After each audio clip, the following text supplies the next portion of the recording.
From the holy mountain to the broken valley, a journey of faith in Matthew 17. One day, Jesus took 3 of his closest disciples, Peter, James, and John, and led them up a high mountain. They had no idea what was about to unfold. And then, in a sacred silence beneath the open sky, the Savior began to transform before their eyes. His face shone like the sun, and his clothes became as white as light. The 3 men stood in awe not just because of the brilliance, but because they were witnessing something that did not belong to this world. For the first time, they saw the true nature of Jesus, not just a man in flesh and blood, but the very glory of God revealed. Suddenly, Moses and Elijah appeared, speaking with Jesus, not to teach him, but to confirm that everything in the Old Testament was pointing to him. This was not just a mountaintop moment. It was the meeting point of divine history, the law and the prophets standing beside the one who came to fulfill them all. It was heaven kissing earth, and eternity interrupting time, and the overwhelming glory of the moment. Peter blurted out, "Lord, it is good for us to be here. If you wish, I will build 3 shelters, one for you, one for Moses, and one for Elijah." But in his sincerity, Peter made a crucial mistake. He was trying to contain divine glory within human constructs. He was placing Jesus on the same level as Moses and Elijah. And just as he spoke, a bright cloud enveloped them, and a voice thundered from heaven. "This is my beloved Son, in whom I am well pleased. Listen to him." Not Moses, not Elijah, not tradition, not prophecy, just him. God's final and full revelation. Jesus is not one among many. He is the one above all. Then the moment passed. The glory faded, and they came down from the mountain. But what awaited them below was not celebration. It was chaos. A desperate father cried out on behalf of his demon-possessed son who was suffering greatly, often thrown into fire or water. The disciples had tried to help, but failed.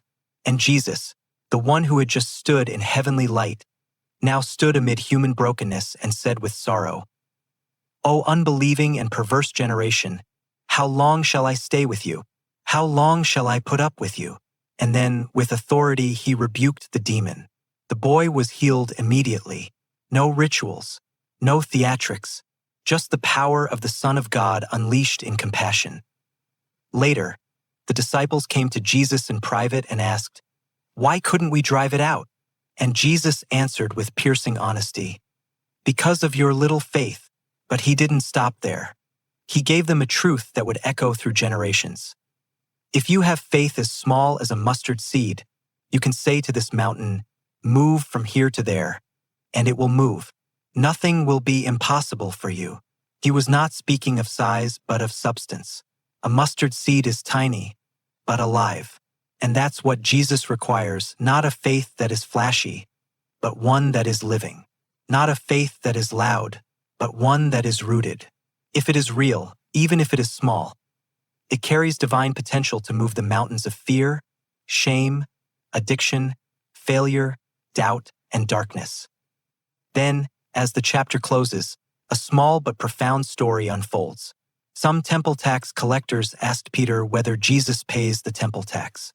Though Jesus, the Lord of the temple, had every right not to, he humbled himself to avoid offense.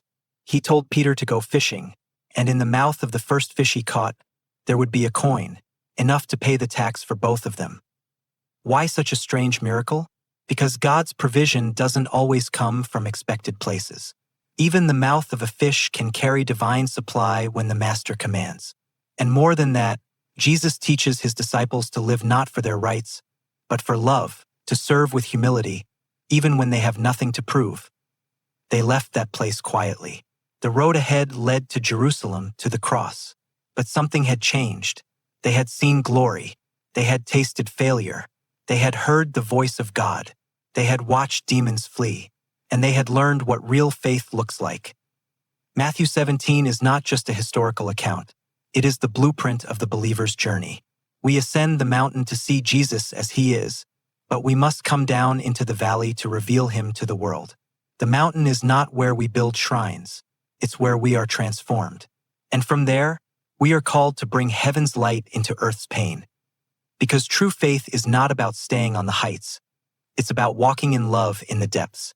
It's not about being moved by what we feel, but being led by what we believe. And it's not about seeing miracles alone, but becoming vessels through whom God performs them. So take heart.